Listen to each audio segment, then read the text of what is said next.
국내 화학회사의 최근 사고 현황부터 우리가 이걸 어떻게 재해를 예방할 수 있을까 하는 그런 고민을 하면서 강의를 해 나가도록 하겠습니다. 먼저 추진 배경에서 말씀드리겠습니다.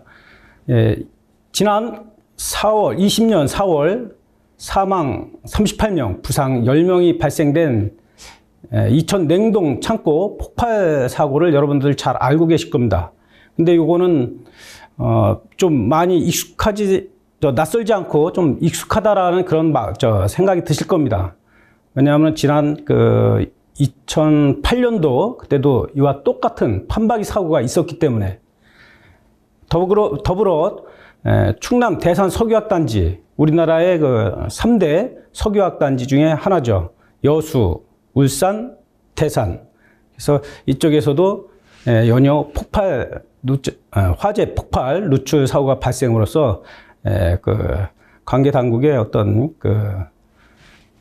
긴장감을 풀지 않도록 이렇게 계속 텐션을 주고 있습니다. 그래서 여기서 나온 그 자료는 그 사고를 예방하기 위해서 또 고용노동부에서 발표한 자료를 제가 발췌해가지고 여러분들한테 소개하면서 회사의 어떤 그 상황이라든가 그걸 비교하면서 좀 공유하면은 좀 낫지 않을까 해서 제가 자료를 준비해 봤습니다.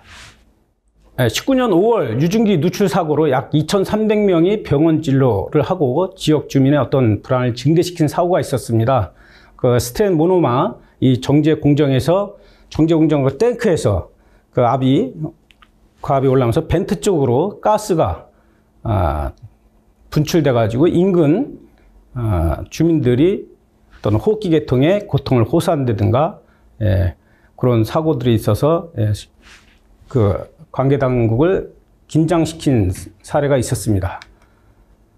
또 하나는 그 옆에 대산에 있는 모 회사에서 20년 3월 에틸렌 압축 공정이 폭발돼서 근로자 24명이 부상을 당하고 사진에서 보시는 바와 같이 지역 주민에 있는 어떤 지역 주민이 살고 있는 건물 파손 등이 한 480건이 접수되는 그런 대형 사고가 있었습니다.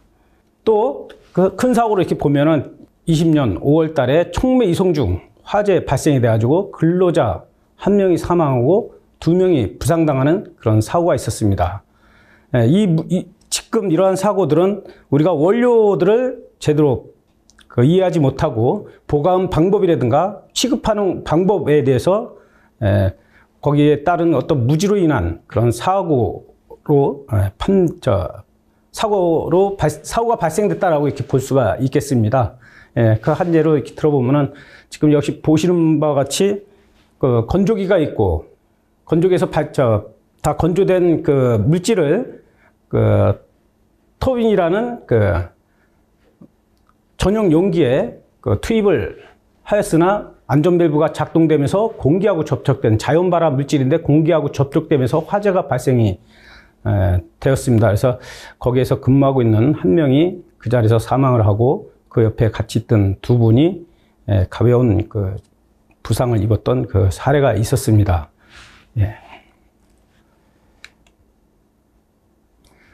전반적으로 이렇게 보면은 17년 이후 화재 폭발, 누출 사고로 인해서 재해자 및 사망자 수는 증가를 하고 있고 특히 18년도에 28.3%나 이렇게 증가가 됐습니다. 특히 사망자가 45명, 17년도에는 23명인 반면에 18년도에는 45명까지 발생되는 그런 사례가 있었죠. 물론 이때는 18년 1월 밀양 세종병원 화재가 있어서 사망이 39건 있었고 그 전해인 17년도 12월에는 제천 스포츠센터 화재로 사망이 29명이 발생되는 그런 끔찍한 사고가 있었습니다. 그리고 14년도부터 PSM 대상 사업장의 화재 폭발, 누출 사고는 대폭 증가가 됐습니다. 왜냐하면 법이 바뀌고 영역이 확대되면서 통계로 들어오고 그래서인지 계속 증가하는 추세가 있었고요.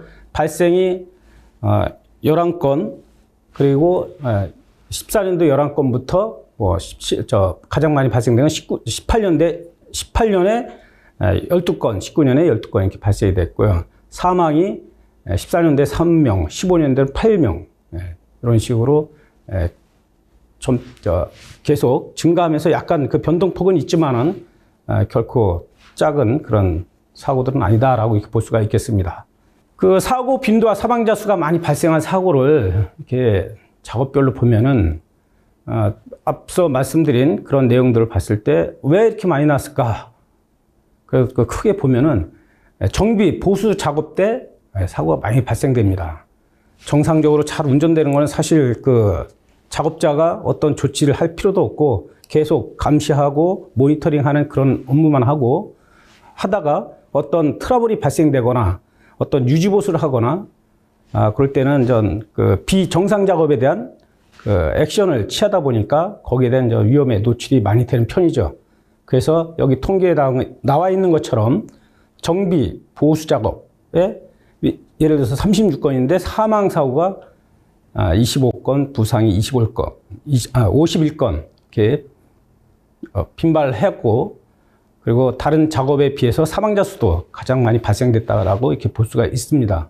그리고 건수별로 보면은 정상운전이 24건, 그리고 시운전이 12건 작업 순서고, 사망자는 정상운전 때가 15건인데 시운전은 또 18건이죠.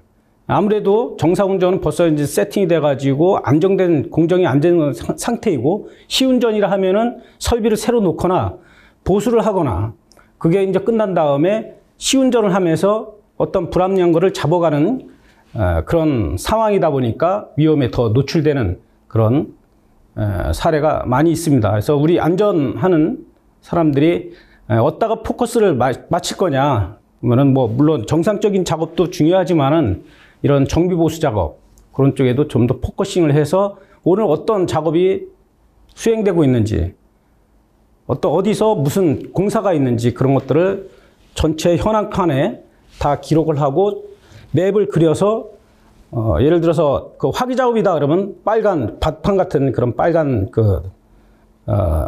바둑알이라 그럴까요? 그걸 갖다가 그 해당 위치에 붙여놓고, 어디는 예를 들어서 어떤 비화기 작업이다 그러면 파란색으로 이렇게 색상을 좀 구분해 가지고 시각적으로 보면서 관리를 한다면은 우리가 이쪽에 더 관심을 가지고 좀 관리에 좀 신경 쓸 수 있지 않을까 이렇게 생각합니다. 지금 작업 구분에 보시다시피 어떤 그 시운전 재가동 때가 사고 건수가 12건, 정상 운전대가 26, 그리고 빨갛게 적색으로 이렇게 구분한 그쪽을 보면 정비 보수가 이제 36건으로 해서 사망자가 25, 부상자가 이제 51건이 나왔고요. 그리고 자세히 보면은 원청이 3명이고 하청이 22명입니다. 이거 왜 그럴까요?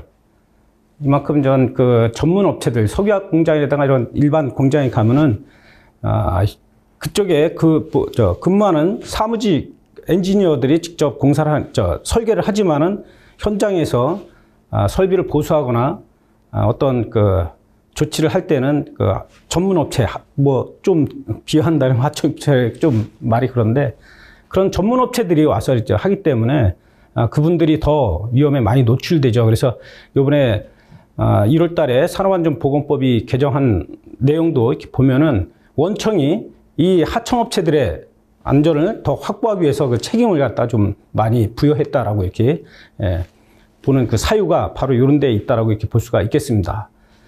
그리고 입출하, 이쪽에서 이제 사고 건수가 7건이 나는데, 그럼 입출하 때 뭐가 이렇게 있을까라고 이제 생각할 수도 있겠지만은, 석유화학 공장이라든가 이런 일반 공장은 탱크롤이나 탑차 이런 것들이 많이 들어오고 있습니다. 근데 그런 쪽에서도 차량 유도를 하다가 그 사이에 그 도크하고 그 차량하고 적재함하고 같이 그 사이에 껴서 사망하는 사고도 저도 직접 한번 경험을 해봤습니다. 사고 처리한 경험이 있는데요. 그 예를 한번 들어드린다면은 기존에 계속 그 차를 운전하고 들어왔던 그 2.5톤 그 2톤 정도 되는 그 트럭인데, 그 운전자가 퇴직을 했습니다. 그러다 보니까 새로 고용된 운전자가 운전을 하고 들어오다 보니까 저희 공장이 상당히 낯설죠. 그 낯설다 보니 좀 서툴었고, 그리고 옆에 그 조수 그 같이 인전 그 보조로 따라간 사람이 내려왔고 차량 유도를 하는데, 이게 차량이라면은 약간 비껴서 이 차가 후진을 잘못해가지고 여기까지 왔다 하더라도 자기는 안전할 수 있도록 그 안전 구역에서 유도를 해야 되는데, 정면에서 이런 식으로 유도를 하다 보니까 운전자가 처음 들어왔고 낯설고 그러다 보니까 거리 감각이 없었습니다. 그래서 이 차를 갖다가 끝까지 후진을 하다 보니까 도크하고 이 차량 사이에 껴서 사망한 사고가 있었고요. 그리고 간혹가다 발생되는 거 보면은 땡크로리는 좀 높습니다. 그러다 보니까 기사가 들어와서 그 땡크로리를 올라갑니다. 근데 안전벨트라든가 그런 것도 하지도 않고 보호 착용하지 않고 올라간 상태에서 미끄러져가지고 추락돼서 사망사고가 난다든가 그런 내용들도 있고요. 특히 기사분들은 좁은 차 안에서 장시간 운전을 해서 그런지 몰라도 슬리퍼를 많이 신고 다닙니다. 그럼 그 도착을 하면은 슬리퍼를 벗고 안전하게 가로 신고 이렇게 해서 정상 그 작업 수칙을 준수하면서 작업을 해야 되는데 그런 걸 잘 안 하는 사례가 많습니다. 그래서 우리들이 어떤 그 회사 안에 들어오면은 어떤 수칙을 정하고 그리고 교육을 시키고 그리고 그것들이 잘 되는지 모니터링을 잘 계속해서 그 안전 최고 책임자한테 주기적으로 보고를 해야 되겠죠. 그래서 그분이 최고 책임자가 안전에 대해서 관심을 가질 수 있도록 그 사각지의 어떤 불합리한 것들을 계속 드러내야 됩니다. 그런 것들이 우리의 어떤 그 미션이라고 이렇게 생각합니다. 네. 그리고 그 정비 보수 중에 작업 허가 절차 미준수 그리고 시운전 및 정상운전 중에는 운전 절차 미준수가 이렇게 발생이 된다라고 이렇게 보는데, 아까도 말씀드린 그 같이 이제 그 이 보수 작업을 한다라면은 각 그 사업장마다 그 작업 허가 절차가 있습니다. 자체적으로 PSM 12대 요소도 들어가 있겠지만은 그 작업 허가 절차가 있는데 이런 걸 끊지 않고 그리고 작업 허가 때 요구한 사항들을 준수하지 않고 일을 하다 보니까 이제 그 위험에 노출되는 사례가 많죠. 그래서 리스크 테이킹을 한다든가 뭐 간결성원이라 해서 뭐 1번부터 5번까지 있다 하려면은 다 준수를 해야 되는데 뭐 3번을 빼먹죠. 그러면은 3번 빼므로써 어떤 그 위험에 노출되는 그런 사례가 있다 보니까 거기에서 이제 발생이 되는 거고요. 제가 근무하면서 이제 하나 그 말씀을 드린다면은 그 저희 회사의 그 천정이 그 천정까지 높이가 한 3m 정도 됩니다. 그리고 천정 속에 들어가면은 한 2m 정도의 공간이 있습니다.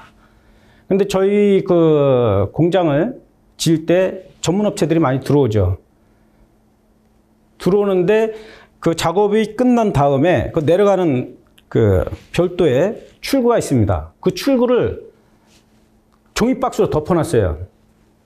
그래서 종이박스로 덮어놓으니까 그 다른 작업자들은 모르죠. 이 공장 안에는 자기 혼자만 자기네 회사 그 전문업체에 소속된 사람만 근무하는 게 아니라 다른 업체들도 상당히 많습니다. 그래서 많게는 뭐 수백 업체들이 이렇게 들어오기도 하고 그러는데 그 안에도 보면은 많이 한 대여섯 개 업체 정도가 천정 속에서 근무를 하고 있었죠. 근데 그 사람은 자기네만 생각하고 그거를 어떤 이유에서 이렇게 했는지 그 종이박스로 가려놓음으로써 그 제3자가 그걸 확인 못하고 거기 밟고서 3m 아래로 추락돼서 한 3일인가 그 정도 입원 후에 사망한 사례가 있습니다. 그래서 이런 개구부 처리라든가 뭐 태그를 붙인다거나 이런 걸 그 작업 허가 절차에서 정해진 내용들을 반드시 지켜야 됩니다.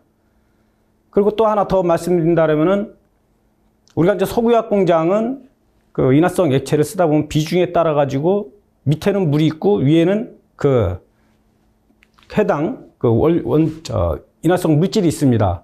근데 거기에서 많이 일을 해서 그런지 이 탱크가 예를 들어서 그 한 4루베, 3루베 정도 된다 그러면 밑에 한 1m 정도 그 정도는 이제 물이 이제 차 있겠죠. 어떻게 그걸 알았는지 그 탱크 주변에 다이크 공사를 하면서 거기에 그라인딩을 하는데 그거를 냉각수가 없으니까 깔아앉은 물을 밸브를 틀어서 냉각수를 사용을 했어요. 그런데 그 냉각수를 이렇게 사용하다 보면은 이게 언제 다 바닥으로 내려오는지 그거 뭐 옆에서 일일이 보고 있는 것도 아니고 거기에 신경만 쓰다 보니까 어느새 물은 다 빠지고 그 다음에 나오는 건 뭐예요? 인화성 액체가 이제 나오다 보니까 그게 그라인더 그쪽으로 이제 들어가면서 거기 스파크해 가지고 화재가 발생이 됐었습니다. 그때 그 작업자가 화상을 입어서 사망한 사례도 있고 그랬는데 이 작업 허가 절차가 이게 얼마나 중요한지 그런 걸 보면은 우리가 뼈저리게 느낄 수 있는 그런 것들이 있습니다. 그래서 여러분들도 그런 이 절차 같은 것들을 정확히 이해를 하시고 왜 필요한지 그런 것들을 또 교육도 하시고 모니터링도 하시고 이러면서 이런 사고를 좀 예방해야 돼야 될 것 같고요. 그리고 이제 화재 폭발은 대부분의 인화성 액체가 뭐에 의해서 정전기나 전기 스파크에서 점화가 되고 있습니다. 정전기는 뭐 석유화학 공장이나 인화성 액체를 취급하는 데서는 상당히 이슈가 되고 있습니다. 그럼에도 불구하고 그런 예방 조치를 못하고 어떤 위험에 노출돼서 사망 사고들이 이제 많이 발생되고 있죠. 그리고 특히 화재 사고는 작업자가 화상을 입습니다. 화상을 입으면 저도 화재 폭발 사고를 경험했기 때문에 제가 문병 가가지고 치료하는 과정을 이렇게 보고 했을 때는 정말 어느 뭐라 할까요?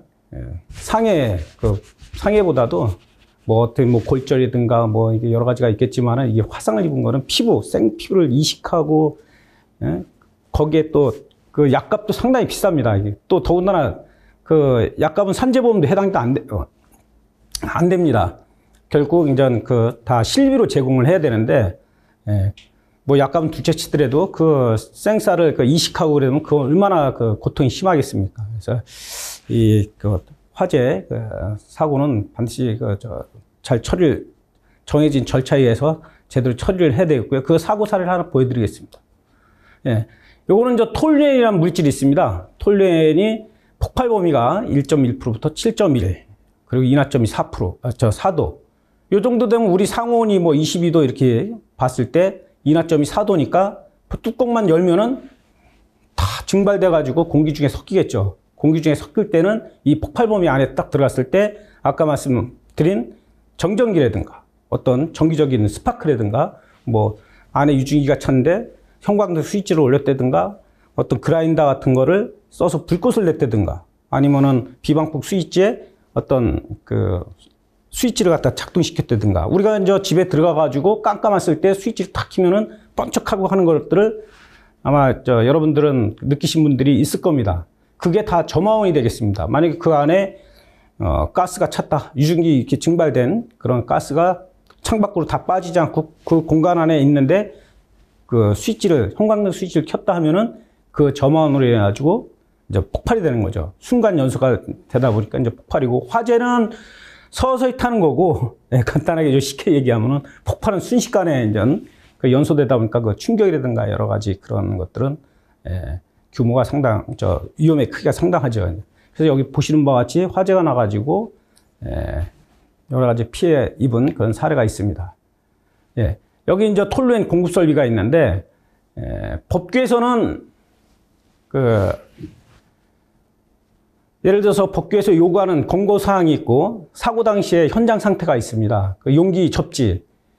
예를 들어서 위험물 용기가 저희가 이제 펌프를 이용해서 톨루엔을 배관을 타고 이송을 시킨다 하면은 여러분들 아시다시피 배관의 내부에서 유동 마찰이 발생됩니다. 그럼 마찰되면서 거기서 이제 전하들이 이제 발생이 되는데 이 통하고 TK1-14라는 이 통하고 하늘색으로 칠해진 배관 그쪽에 전하차가 났을 때는 우리가 이제 수돗물도 높은 데서 물도 높은 데서 낮은 데로 흐르듯이 전하도 마찬가지로 많이 축적되어 있는 데서 마찰로 인해 가지고 전하가 많이 축적된 데서 없는 대로, 낮은 대로 이렇게 흐르면서 그게 불꽃으로 방전이 됩니다. 그 방전 에너지가 보통, 저희들이 뭐 별도로 계산해야 되겠지만은, 우리가 이제 고인화성 물질, 소방법, 위험물법적으로 이렇게 보면은, 인화성 액체에서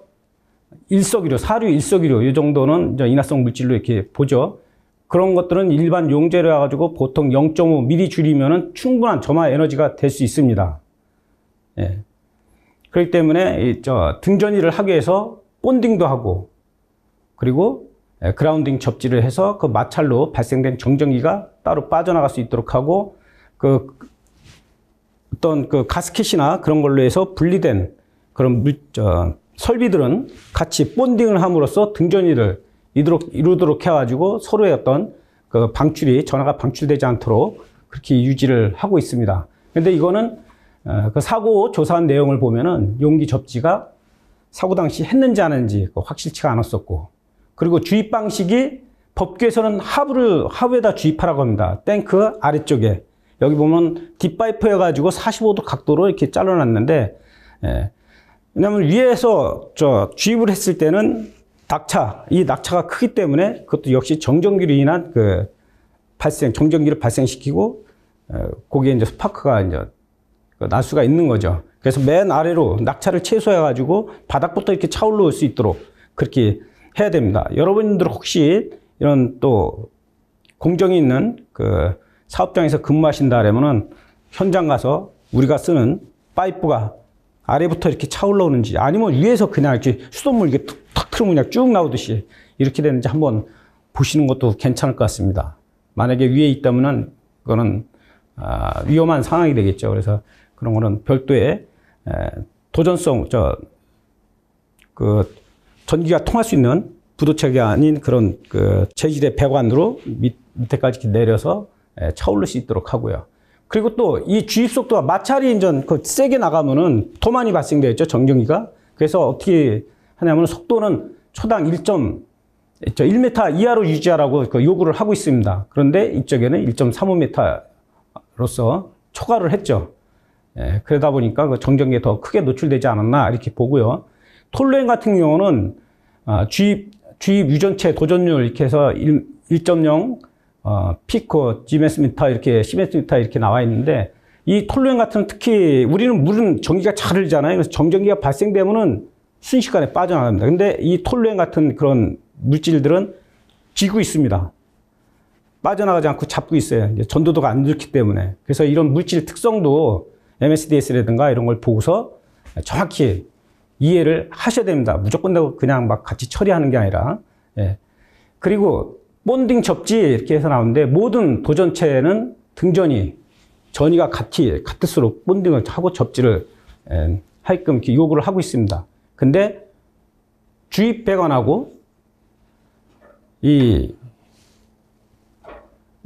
계량기 이런 쪽에 그런 것들이 이제 본딩이 좀 안 돼 있는 그런 내용이고요. 그리고 접지를 했다 하더라도 이게 해당 저항을 요구하는 저항에 이제 기준치에 들어오는지 그것도 수시로 확인을 해야 되겠죠. 이런 라인들이 많으면은 저희 같은 경우는 도면을 그려서 어디 포인트를 하고 주기적으로 체크를 해서 그 기록들을 전부 관리를 합니다. 그 때문에 이제 이쪽도 그런 식으로 해야지, 이거 만약에 한번 해놨으니까 잘 되겠지 하는 게 아니라 여기는 여러 사람들이 와서 하기 때문에 정기적으로 계속 모니터링하고 체크하고, 그리고 그런 것들을 우리 산업안전보건법에 정한 교육시간 있지 않습니까? 그럴 때 그거 가지고 교육하고, 제가 이제 진단팀에 있다 보니까 이제 사업장을 많이 돌아다니는데, 그쪽에 현장 관리 감독자들이 한 얘기가 있어요. 안전팀에서 교재 좀 만들어 달라고. 교육을 하는데 할 게 없다고. 산업안전공단 너무 좀 어렵고, 그래서 이제 좀 만들어 달라 그러더라고요. 그래서 제가 현장 가서 이렇게 봤어요. 그랬더니 점검 일지는 상당히 많습니다. 점검 일지는 다 붙여놓고 동그라미 치고 뭐하고 그랬는데 교육시킨 거는 없어요. 그리고 현장하고 또 지적한 내용하고 틀려요.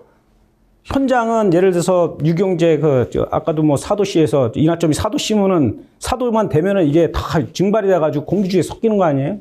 그러면은 전부 다 그 뚜껑 같은 것들을 막아가지고 증발이 안 되도록 관리를 해야 되는데 그런 것도 다 오픈돼 있어요. 그러면서 냄새 난다 그러고. 그리고 또 보이지 않게 위험 분위기가 형성이 돼서 저만원만 있으면 그 화재로 이어질 수 있는 그런 분위기인데도 그런 것들을 이제 간혹가다 놓치는 경우가 있습니다. 그러면 그 와서 봤을 때 뚜껑이 열렸다든가 그런 건 기록을 해야 되잖아요. 기록을 해서 한 달, 매 일일 점검이라든가 주간 점검이라든가 그런 걸 해서 그거를 통계를 내가지고 원인을 찾고 그 앞으로 어떻게 되는지 그런 걸 이제 기준을 수립을 해서 그 월 교육 시간 때 살아있는 교육을 한다 그러면은 그런 거 가지고 교육한다 그러면 왜 교재가 부족하고 뭐 몰라서 못하고 아니 자기 공장에 그 설비를 갖다가 설비를 관리하는데 그 몰 리가 없지 않습니까?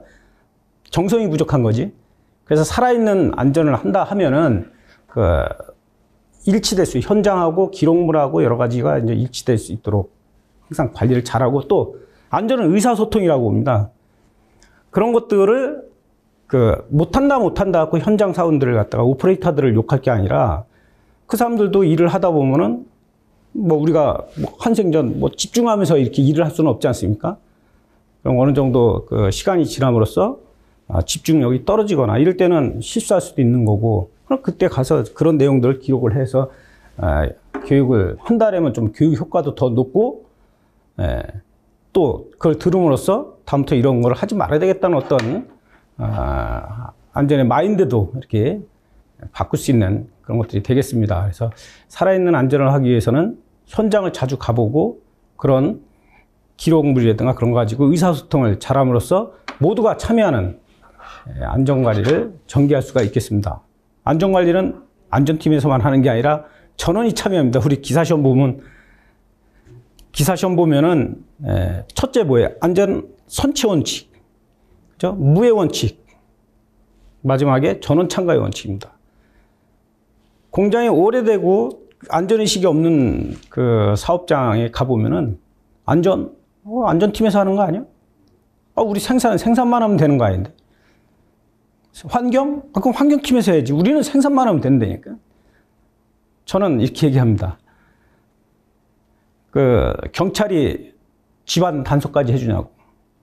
안전은 경찰이 가이드를 만들어주고 그게 제대로 되는지 치안을 유지하듯이 우리도 법에 나와 있는 것들은 지도 조언하는 거예요. 지도 조언. 그럼 지도 조언을 하려면 어떻게 하면 현상을 잘 알아야 되겠죠. 이제 발생되는 건 현상이라든가 시스템의 어떤 문제점이라든가 그런 걸 제대로 파악해가지고 알려줘야 되겠죠. 그럼 알려주고 실행은 그쪽에서 하라 이거죠. 우리가 다 돌아다니면서 다 보수해주고 지적해주고 뭐 이렇다 하려면 그거 어떻게 다 안전관리자가 무슨 뭐 신도 아니고 뭐 집에 가야 될 거 아닙니까? 그럼 자기네 그 개별 나눠서 하면은 저는 참여해가지고 나눠서 하면은 쉽지 않습니까? 그래서 우리 안전관리자들이 안전한 사람들이 진짜 명심할 거는 다 해주려고 하는 게 아니라 그 역할 R&I 같은 거를 정확히 해서 그 사람들이 자기 그 임무를 적극 수행할 수 있도록 그런 분위기를 만들어주는 게 가장 그게 중요한 임무라고 생각하고요. 거기에 대해서 이제 의사소통을 많이 해서 그걸 전파해 나간다 그러면은 좀 더 일하기가 더 수월하지 않을까 이렇게 봅니다. 예. 중대산업사고 특성상 화학사고 발생 현황인데요. 중대산업사고 특성상 발생 건수는 매년 10건 내지 20건 수준이다. 예, 중대산업사고 뭐 여러분들 잘 아실 겁니다. 대통령이 정하는 유해화학 물질을 취급하다가 사고가 발생됨으로써 거기에 근무하는 사람 물론 주변 인근 지역 주민까지 피해를 입히는 사고를 이제 중대산업사고라고 하는데 제조 건설업은 수천 건의 사고가 발생된다 그래요. 그러니까 제조 건설업은 뭐 어디 뭐 골절이라든가 건설 같은 거는 추락이라든가 뭐 요통이라든가 그런 건 수천 건의 사고가 발생되는데 중대산업사고는 매년 10건 내지 20건 수준이라죠. 이런 것들이 그 건설업 제조업에서 발생되면 우리나라는 전쟁터가 되겠죠. 그래서 이런 그 사고 특성상 매년 이렇게 10에서 20건 정도가 발생되는데 재해 강도도 그렇다 보니까 건설업이라든가 제조업에 비해서 10배가 높습니다. 이쪽 그래프 보면은 PSM 사업장이 그 평균이 0.26으로 상당히 높죠. 제조업에 비해서, 제조업이나 건설업에서. 그러면 어떻게 해요? 그러면은 노동부 같은 데도, 고용노동부에서도 역시 포커싱을 어디다 하겠습니까? PSM 사업장 쪽으로 하겠죠. 그래서 거기에 쓰는 뭐 여러 가지 공정의 어떤 위험성이라든가 어떤 물질의 어떤 취급이라든가 그런 것 쪽에서 상당히 관심을 갖고 지금 감독을 하고 있습니다.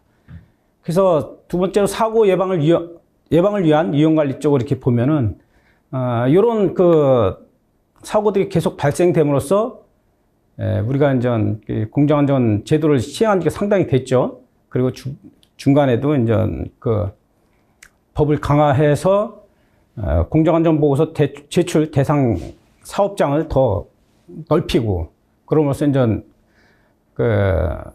유해의 위험한 설비를 제대로 관리할 수 있도록 하는데, 요게 좀 많이 좀 미흡하다라고 이제 판단을 하고 있습니다.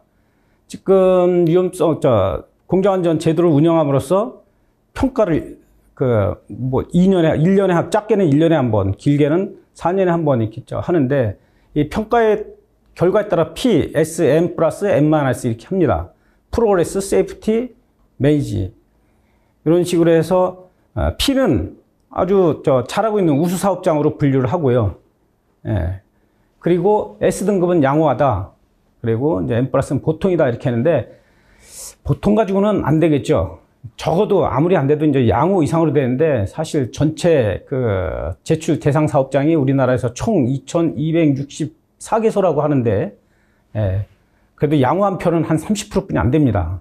그래서 나머지 70%가 그만큼 위험에 노출돼 있음으로써 지금 PSM의 어떤 실효성이라든가 그런 것에 대해서 좀 많은 고민을 하고 있습니다. 그리고 이제 위험 경보제라 그래가지고 관할 노동사무소에서 해당 양식을 배포하고 어떤 위험 공정에 대해서는 큰 보수 작업이라든가 뭐 여러 가지 그런 위험 작업이 있다 그러면은 그걸 기록을 하고 팩스로 보내줍니다. 그러면 그걸 가지고 담당 감독관이 평가를 해서 이거는 좀 아주 고위험 위험 작업인 경우는 직접 나와서 안전조치가 제대로 되는지 확인되는 그런 위험 경보제도 지금 운영을 하고 있습니다.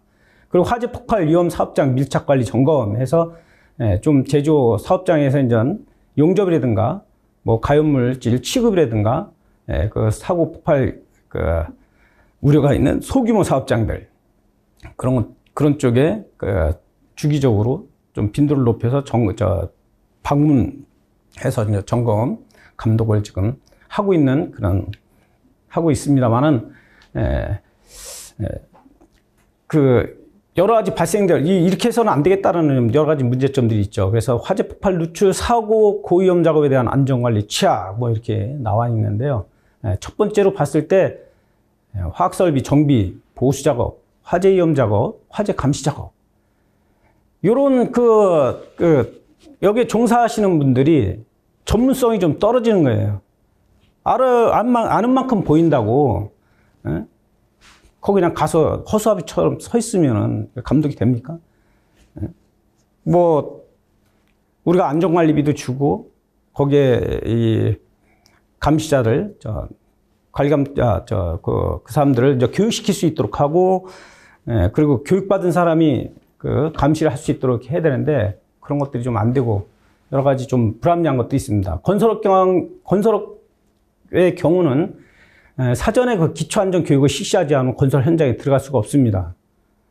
그런 식으로 우리 화학설비라든가 이런 고위험 설비들을 고위험 설비 작업하는데 뭐 감시자라든가 거기에 용접 작업을 한다든가 무슨 여러 가지 작업을 한다라면은 그 사람들은 반드시 해당 교육을 이수한 사람만이 할 수 있도록 하는 것도 방법이겠죠. 그래서 그런 것들이 안 돼 있다라고 이렇게 보고요. 그리고 이제 화학물질 취급, 화학설비 보수 작업 시 화재 폭발 방지를 위한 작업 계획서 작성. 지금 작업 계획서는 작성을 합니다. 작업 허가서가 있는데 그 뒤에 위험성 평가를 하게끔 돼 있어요. 그래서 저희 같은 경우는 위험성 평가를 하지 않으면 작업 허가를 내주지 않습니다. 그런데 보면은 그렇게 크게 디테일하게 평가를 하지 않았어요. 그냥 이렇게 쓰고, 지금 뭐 이게 초창기라 그러면은 위험성 평가를 한 초창기라 그러면은 그냥 있어도 봐주겠어요. 근데 지금 시간이 지났는데 이제 내용이 좀 튼튼해져야 돼요. 뭐랄까 이게 어떤 실효성이 있어야 되잖아요. 좀 여러 가지 좀 디테일하게 적어서 이렇게 해야 되는데 초창기도 아니고 그냥 크게 나눠가지고 차제 입고 그리고 하차 그리고 현장으로 운반 이런 좀 디테일하게 나눠서 거기에 발생 가능한 위험들을 추론해서 그런 내용들을 공사하는 사람들한테 교육을 해야 되는데 많이 빠져 있어요. 그러다 보니까 이게 정확한 작업 계획서 작성 기준이 마련되어 있지 않아서 그런 거 아니냐. 그래서 이제 노동부에서 이제 그렇게 봤고요. 그럼으로써 이제 그래서 이제 이렇게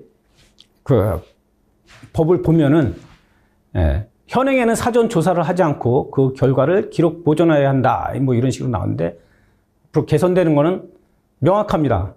작업 안전 분석 하라 이거죠. 작업 안전 분석을 통해 해당 작업자의 위험성을 파악하고 별표 사이 구분에 따른 작업자의 안전치 사항이 포함된 그 계획서를 작성해라.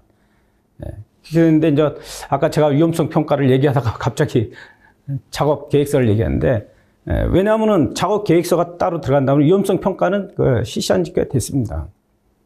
우리 오사스 18000이라든가 ISO라든가 그런 쪽에 다 해당돼 있으니까요.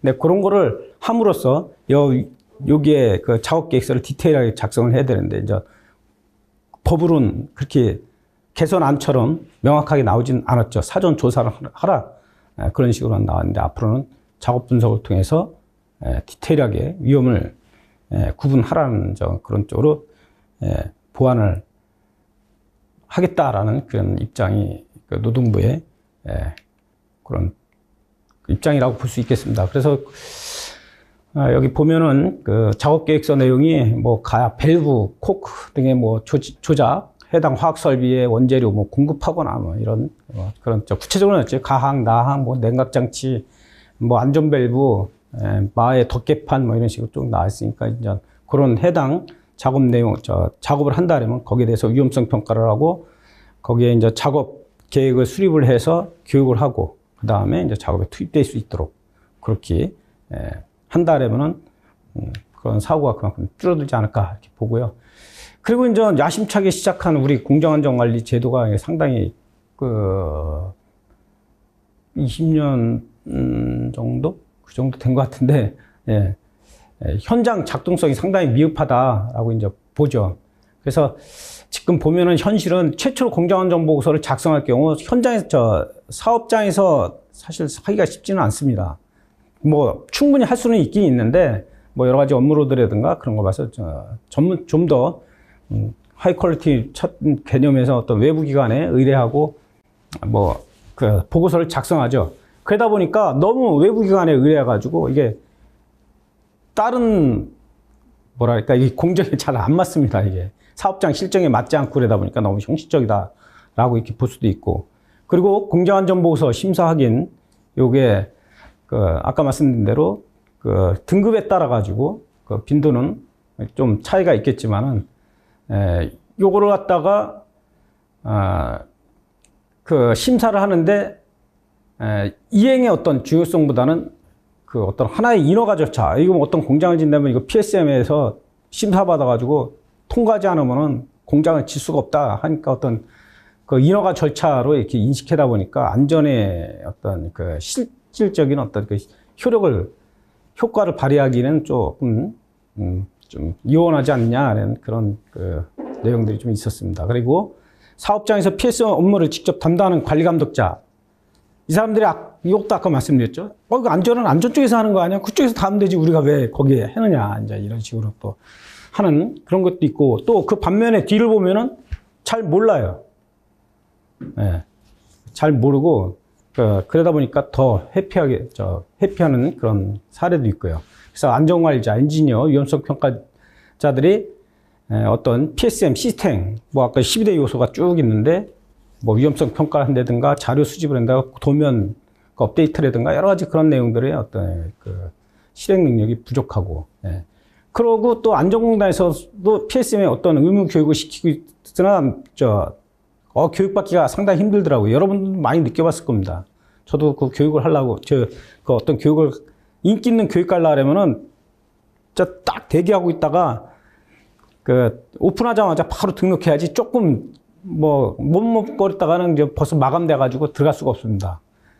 안전공단도 뭐 나름대로 이제 사정도 있겠지만은 그러다 보니까 뭐 혜택을 못 받는 사람들이 좀 많이 있죠. 그래서 이것도 문제점으로 노동부에서는 인식을 하고 여기 대해서 보완을 하겠다라고 지금 그 테마로 잡고 있고요. 그리고 이제 동종 유사 화학사고 재발 방지 비상대응 능력 부족 이렇게 되는데 사실 우리가 골든타임 이렇게 얘기하죠. 예? 사고는 초기 확산 방지가 중요함에도 어떤 사업장 내부에 비상조치 계획이라든가 또 외부하고 같이 코어케어가지고 초기 대응을 신속하게 해서 피해 최소화를 해야 되는데 잠깐 순간 못해가지고 골든타임 놓친다 하면 전 그 피해는 뭐 걷잡을 수 없이 크게 늘어난 그런 것들을 우리는 매스컴을 통해서도 많이 보고 있습니다. 그래서 이게 뭐 비상대응 상황이 벌어지지 않았으면 상당히 좋겠지만은 어떻게 될지 모르는 거니까 우리 항상 PSM에도 거기 뭐 비상대응 조치도 그 항으로 들어가 있지만은 우리가 사전에 유비무환이라고 평소 준비해서 상황이 발생되면 즉각 대응할 수 있도록 준비하는 것도 상당히 그 준비를 해야 되겠죠. 그래서 이거 역시 좀 부족하다라고 느끼고 있었습니다. 그래서 노동부에서는 화학사고 재발방지 대책 이렇게 해서 몇 가지 그 안을 제가 이제 발췌해가지고 여러분들에게 이제 말씀을 드리겠습니다. 크게 네 가지로 볼 수가 있겠습니다. 첫 번째, 화재 폭발, 누출, 고위험 작업에 대해서 관리를 강화해야 되겠다. 그리고 두 번째로는 공정안전관리 시스템, 현장 작동성 강화, 실질적으로 어떻게 하자 이거죠. 그리고 그 동종사고였던 재발방지 비상대응 체계를 전 앞에 나왔던 문제점들을 보완하는 쪽으로 이렇게 말씀을 드리겠습니다. 작업 계획서 작성 이렇게 했는데 이건 좀 구체적 내용과 방법이 미비하다 그랬죠. 그래서 이 작업계획서 작성 이행 의무를 강화하면서 이 JSA Jobs Safety Analysis에서 줄여서 이제 JSA라 하는데 요거를 이제 작업 수행 단계에서 발생될 수 있는 위험 요인과 사고를 파악한 뒤 이제 여기서 이제 피해 최소화 대책을 수립하는 기법이다 이렇게 보는데 이거는 뭐 포엠 위험성 평가하고 큰 차이는 없습니다. 포엠은 뭐 그 사람, 머신, 맨, 머신, 매터리얼, 메소드 뭐 이런 식으로 해서 나눠서 이제 거기에 대한 위험성 평가를 하지만은 요거는 그 단계별로 해서 쭉 그 순서대로 그냥 풀어나가는 그런 분석인데 뭐 제가 봤을 때는 큰 차이는 없다고 봅니다. 일단은 어쨌든 뭐 포엠대로 할 수도 있는 거고 이걸 이게 더 능숙하다 그러면 이것도 할 수도 있는 거고요. 근데 이제 법에서 이렇게 정해하면은 이걸로 하는 게 좋겠죠. 그래서 일단은 그 공정에서 발생되는 위험 요인 찾는 게 주 목적이기 때문에 툴은 여러분들이 아주 편한 툴을 찾아서 하시면 될 것 같습니다. 그래서 보면은 그 JSA 실행 흐름도 이렇게 해서 이제 처음에 절차서를 작성하고 어떻게 할 것이다, 누가 경력이 얼마 된 사람이 들어오거나 뭐 양식을 만들거나 뭐 그렇게 해서 이런 절차서를 작성하고 팀이 있어야 되잖아요. 그러면 공정이 많은 그 경험 있는 사람이 들어와서 해야 되는 건지 처음에 경험이 없는 사람이 와서 하면은 그 내용은 부실할 수밖에 없습니다. 그래서 그런 그 룰을 만들어 가지고 뭐 전기 쪽에 몇 년, 뭐 기계 쪽에 몇 년, 그리고 오퍼레이터 쪽에 몇 년, 뭐 이런 식으로 그 룰을 만들어서 팀을 구성해서 어디를 대상으로 작업할 건지 뭐 그런 것들 정해야 되겠죠. 신설하는데 할 거냐, 아니면 증설을 하는 데 하냐, 아니면 기존 설비를 변경하는 데 할 것이냐, 아니면 신규 물질이 들어왔을 때, 아니면 협력업체, 뭐 이런 뭐 여러 가지 다양한 사업장 내 어떤 그 위험이 파악되지 않은 그런 쪽은 다 대상으로 해서 평가를 실행을 하면 되겠습니다. 그럴 때는 뭐 평가 실행 속에 보면은 작업 단계 뭐 구분 있고 어떤 뭐 위험 요인 파악을 하고 단계별 안전대책 수립으로 이렇게 진행을 하는데 이게 다 끝나면은 검토 승인, 안전관리부서장이 이제 그 검토도 하고 이제 최종 승인도 하고 그렇습니다. 디테일한 거는 이제 부서장이 좀 하고요. 그 절차를 제대로 했는지 이제 그거 보고 그 크게 보면은 전 뭐가 누락되는지 그런 것들 좀 알 수가 있으니까 거기서 지도 조언할 수 있는 그런 상황이라고 볼 수 있습니다. 그래서 JSA의 결과 후속 조치라든가 뭐 그 했으면은 뭐 개선도 하고 거기에 따른 조치를 하고 그리고 뭐 그러면 이제 기록도 하게 됐죠. 그리고 또 가장 중요한 거는 그 내용을 교육하는 것도 이제 가장 중요하고 그리고 우리는 이제 모니터링을 계속 해야 된다 그러잖아요. 그러면서 이제 의사소통을 활발하게 해야지 안전에 이제 전원 참여가 되는 거지. 뭐 어느 한쪽에서 뭐 예를 들어서 축구를 갖다가 중계방송 안 하면 누가 이렇게 관심을 갖겠습니까? 중계방송을 하니까 여러 사람들이 모여서 그 관심 갖고 뭐 응원하고 거기에 함께 하듯이 이런 그 내용들은 그 벌어지고 있는 여러 가지 그 프로그램들을 계속 중계방송을 해줘야 돼요. 안전관리자들은. 그러면서 사업주가 관리감독자가 관심 갖고 안전에 관심 갖고서 이제 그 일을 할 수 있도록 그렇게 하겠죠. 그래서 그러기 위해서는 이제 모니터링을 해가지고 결과를 위에 이제 보고도 하고 그런 쪽으로 지금 프로세스는 이어지고 있습니다. 그래서 좀 더 디테일하게 보면은 하나의 예로 차량 바퀴 교환과 관련된 작업 구분의 예. 그래서 너무 넓게 구분한 단계 1번 주차한다, 2번 펑크난 바퀴를 꺼낸다, 3번 예비 바퀴를 끼운다, 4번 운전한다. 이건 너무 큰 거예요, 이렇게 보면은. 그러다 보니까 우리 뭐 고기 잡을 때 그 멸치를 잡으려고 했는데 그 고등어 잡는 정도의 어떤 큰 그물을 쓴다 그러면 멸치가 잡힙니까? 안 잡히죠?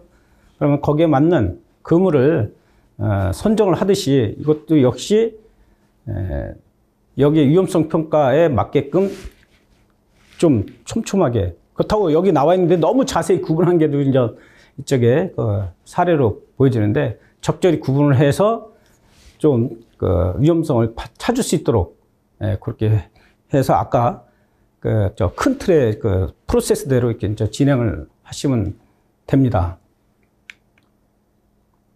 그래서 이제 단계 구분을 봤을 때 이제 기계적인 요인, 뭐 어디 협착이라든가 끼임이라든가 뭐 말림이라든가 아니면 뭐 어떤 상하 작동하는 그쪽에서 어떤 그것도 역시 뭐 예를 들어서 칼날 프레스처럼 저 상하 작동하는 그쪽에 손이 들어가서 뭐 절단이라든가 그런 것도 있을 거고요.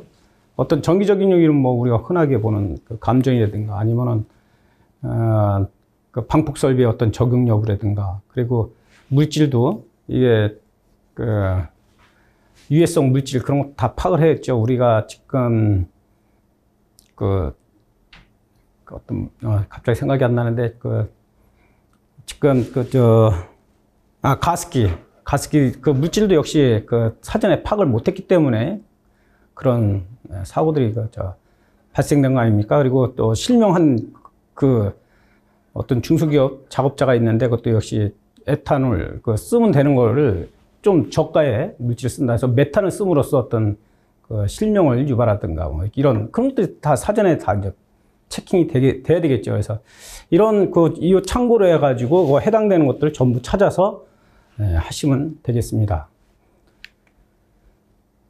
그리고 작업 단계별 안전수칙. 일단 아까 그런 과정을 거쳐가지고 파악된 각각의 그물에 걸린 위험 요소들을 어떻게 해서 이제 예방 또는 감소 대책을 이제 수립해가지고 거기 뭐가 있는지 이제 파악을 해야 되겠죠. 이런 절단 위험이 있는데 어떻게 할 것인가. 예를 들어서 뭐 앞에 들어간 입구에 광 센서 스위치를 설치하고 들어가면 뭐 내려오던 장치가 쓴다거나 뭐 이런 여러 가지 그런 것도 있겠고, 예. 여기 보면은 2번에 보면 대책에는 유해 위험 요인의 제거, 기술적 대책, 관리적 대책, 교육적 대책 등이 모두 포함된다. 이렇게 돼 있는데, 제가 이제 현장 가가지고 그 위험성 평가를 시키고, 제대로 했나라고 보면은 등급이 다 낮아요. 그럼 뭘로 가냐면 교육, 안전수칙 부착. 그 사람에 의해서 이제 다 그 교육하는 거 이렇게 크게 돈 들어가는 건 아니니까. 그리고 뭐 또 수칙 만들어갖고 이거 부착하는 거는 또 그것도 그 어려운 일은 아니니까요. 다 쉬운 걸로 해, 이렇게 보면. 근데 사람이라는 게 한계가 있잖아요. 예를 들어서, 제네시스하고 경차하고 똑같아요? 안전사양이? 벌써 제네시스급은 사람이 지나가도 자동으로 쓰고 차선 이탈돼도 경고 울리고 그러는데 경차 같은 거는 비용이 싼 대신에 그럼 누가 다 해야 돼. 운전자가 해야 되는 거라고요. 예? 그 운전자 교육 교육해가지고 해서 그 절대 넘어가지 마라 이런 식으로 그 한계가 있잖아요. 근데 제대로 된 것들은 설비적으로 센서적으로 이렇게 안전장치 쪽으로 이렇게 해서 안전운행을 할 수 있도록 잘 돼 있듯이 여기서도 보면은 기술적 대책을 첫 번째 최우선으로 해야 되고 그 다음에 관리적 대책, 교육적 대책 이런 식으로 내려가야 되는 거지. 아주 쉬운 대책을 이렇게 하면 안 됩니다. 그래서 가장 여기서 좀 주의해야 될 사항은 너무 위험성 평가 갖고 등급을 낮춰가지고 수용 가능한 위험으로 그대로 놔둔다든가 아니면은 수용 불가 위험이 있는데 어떤 설비적인 개선이 필요함에도 불구하고 교육이라든가 이런 쪽으로 해갖고 수용 가능한 걸로 그냥 강제로 내린다든가 이러면 위험성 평가에 의미가 없는 거죠. 그래서 그런 것들을 좀 주의를 하셔야 될 것 같고 여러분들이 현장 가서 또 모니터링 할 수 있는 그런 게 있다 그러면은 그거는 잘 보고서 지적을 해야 되겠죠. 그리고 이제 그걸 볼 수 없는 능력이 있다 그러면 그 관리 감독자가 얼마나 관심 갖고 그런 걸 했는지 나온 거하고 등급 나온 것들을 좀 이렇게 어떤 비교할 수 있는 게 있다 그러면 비교를 하든가 이렇게 해서 그걸 잘 지도 조언을 해 주셔야 될 것 같습니다. 여기 보면은 JSA의 실행 예에서 주차를 한다. 그럴 때 유해 염료는 다른 자동차에 의한 추돌 위험. 우리 고속도로 같은 데서 보면 갓길에서 채워놨다가 그대로 또 추돌돼가지고 상해 사고 나는 것도 있고 사고 조치하는데 또 와서 또 2차 사고 내는 그런 것도 있죠. 그럴 때 어떤 위험이 있는지 그런 것들을 구체적으로 좀 옆에 대책이 자세히 나와 있지 않습니까? 그런 식으로 해서 그런 불안전한 행동을 하지 않도록 불안전한 상태가 되지 않도록 이제 조치를 하는 거고요.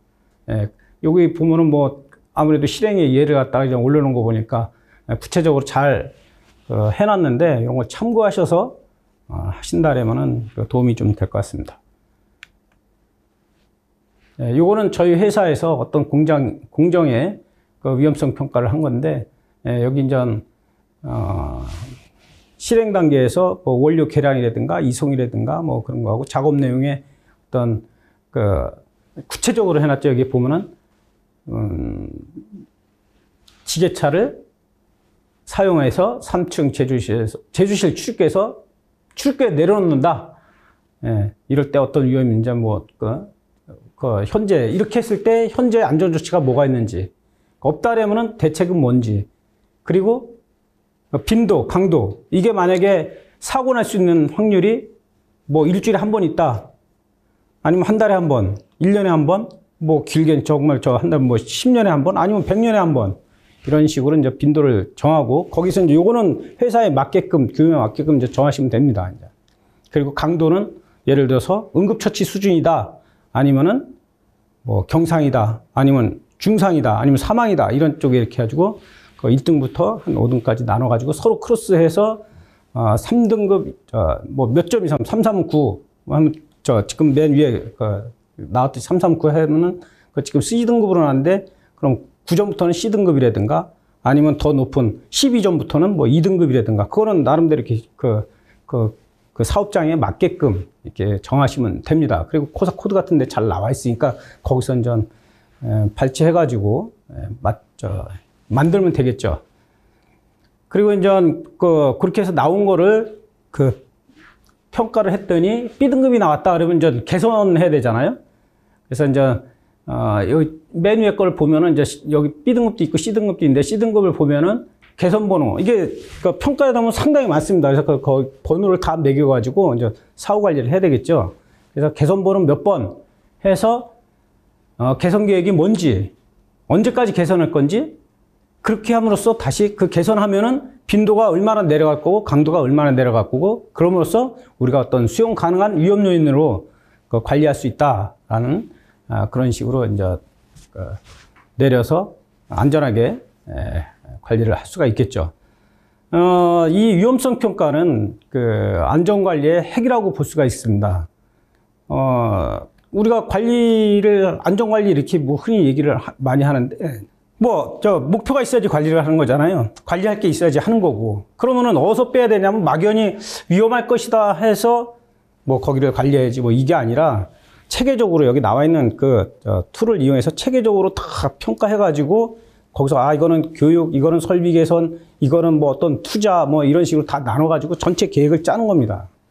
계획을 짜가지고 다시 누가 할 건지, 할 건지, 언제까지 할 건지, 그런 것들을 한다라면 우리 계획이 다 위험성 평가에서 나오는 거예요. 그래서 그 위험성 평가는 상당히 중요한 거고 안전관리의 기초다라고 볼 수가 있겠습니다. 요거 뒤에 있는데 아까 내용하고 큰 차이는 없으니까 한번 참고해 보시고요.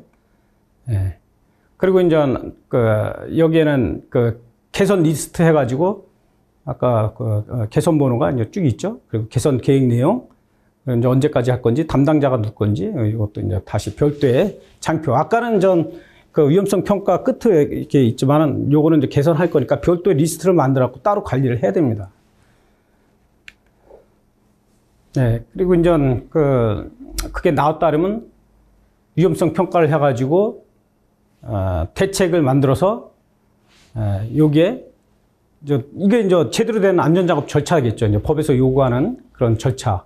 누락 없이 다 위험이 들어가 있어서 그게 근무하는 작업자들이 안전을 인지하고 제대로 할 수 있도록 하는, 그게 그렇게 했을 때는 허수아비 세우는 게 아니라 제대로 된 사람을 세워놓을 수 있고, 뭐를 하더라도 위험으로부터 안전하게 관리를 할 수 있도록 그렇게 하는 게 JSA를 통해 가지고 이렇게 만들어진 작업 절차서가 오리지널이라 이렇게 볼 수가 있겠습니다. 그리고 또 이제 얘기 나온 김에 좀 더 추가로 한다면 위험과 운전 분석, 이렇게 해적 스타디 이렇게 있는데, 요거는 아까는 작업 단계별로 이렇게 프로세스가 있을 때 작업 단계별로 이렇게 나눠서 평가를 했지만은, 이거 같은 경우는 구간별로 나눠서 문제점을 여기 나와 있는 것처럼 공정에 존재하는 위험 요인과 공정의 효율을 떨어뜨릴 수 있는 운전상의 문제점, 그런 걸 찾아서 원인을 제거하는 방법이다, 이렇게 볼 수가 있는데요.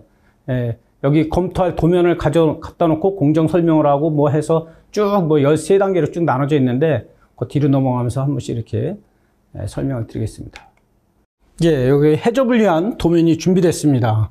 이 전체 도면을 보면서 공정을 정확히 파악하고 이제 단계별로 위험을 평가하면 되겠죠. 여기 보면은 펌프 A 플로메타 이렇게 있고, 펌프 B, 물론 여기 펌프에 해당되는 재료들이 좀 있습니다. 원료들이 있고요. 그리고 이제 질소 같은 거를 이제 투입하는 거는 이게 위험물이기 때문에 여기 산소하고 어떤 차단을 위해서 이제 질소 투입해가지고 화재 폭발이라든가 그런 걸 예방치 하면서 집어넣는 거고요. 그리고 만약에 이런 것들이 갑자기 어떤 압이 올라간다든가 이렇게 했을 때는 이 용기를 보호하기 위한 납차 디스크, 그리고 릴리프 밸브 이런 것들이 있고요. 그리고 이제 이쪽에 나갔을 때 비상 어떤 이젝터를 위에서는 이쪽으로 나간다면 이거 그냥 대기 방출을 할 수가 없으니까 인시너레이터 쪽으로 이렇게 뽑는 2인치 배관을 통해서 인시너레이터로 가는 게 있고요. 그리고 이제 리액터 아웃렛 라인이라든가 드럼 쪽으로 포장한 그런 쪽으로 이렇게 크게 볼 수가 있겠습니다. 그러면 이쪽도 밸브들이 상당히 많아요. 이거 온도 게이지라든가 밸브 1부터 9까지니까 한 밸브가 한 9개 정도가 되겠습니다. 그러면은 먼저 해야 될 게 설비 운전 상태 조합표를 이제 봐야 되겠죠. 예를 들어서 지금 설비가 아까 말씀드린 대로 V1부터 밸브 1부터 밸브 9까지 있고, 펌프 A부터 펌프 B도 있고, 그리고 아지테이터 이렇게 있고요. 그리고 이제 여기에서는 여기 동그라미 O라고 친 거는 여기 나와 있는 바 친저 오픈돼 있고, 그러니까 열렸다는 거고, V2 밸브 2는 이제 닫힌 요 A 펌프가 주입돼 가지고 교반이 될 때는 밸브 2는 닫힌 거고 밸브 3는 열리고, 예, 그리고 밸브 4는 또 닫히고, 예, 이런 것들을 다 기록을 해 가지고 이 설비 전체 운전 상태를 이제 알 수 있도록 이 표를, 조합표를 이렇게 만드는 게 되겠습니다. 그러면은 그 평가를 해야 되겠죠. 했을 때 조합표를 만들었고, 검토 구간, 아까 A 주입 배관, A 펌프로부터 주입하고 B 주입 배관. 그때는 A 단계, 작업 단계가 있을 때 A 주입, 교반 이렇게 했을 때는 A 주입 배관이니까 이거 저기는 운전 중이고 여기는 운전 중이 아니니까 이제 X치고, 반응기 같은 경우는 이제 이렇게 운전 되겠죠. 그 가열, 뭐 냉각은 해당 없고 뭐 이런 쪽으로 다시 해당되느냐, 해당되지 않느냐, 그리고 그걸 이제 식별을 하겠습니다. 그리고 이제 검토 구간에 대해서 아까는 이제 요 위에 있는 검토 구간을 이쪽으로 다시 나열해 가지고 공정 변수가 있죠.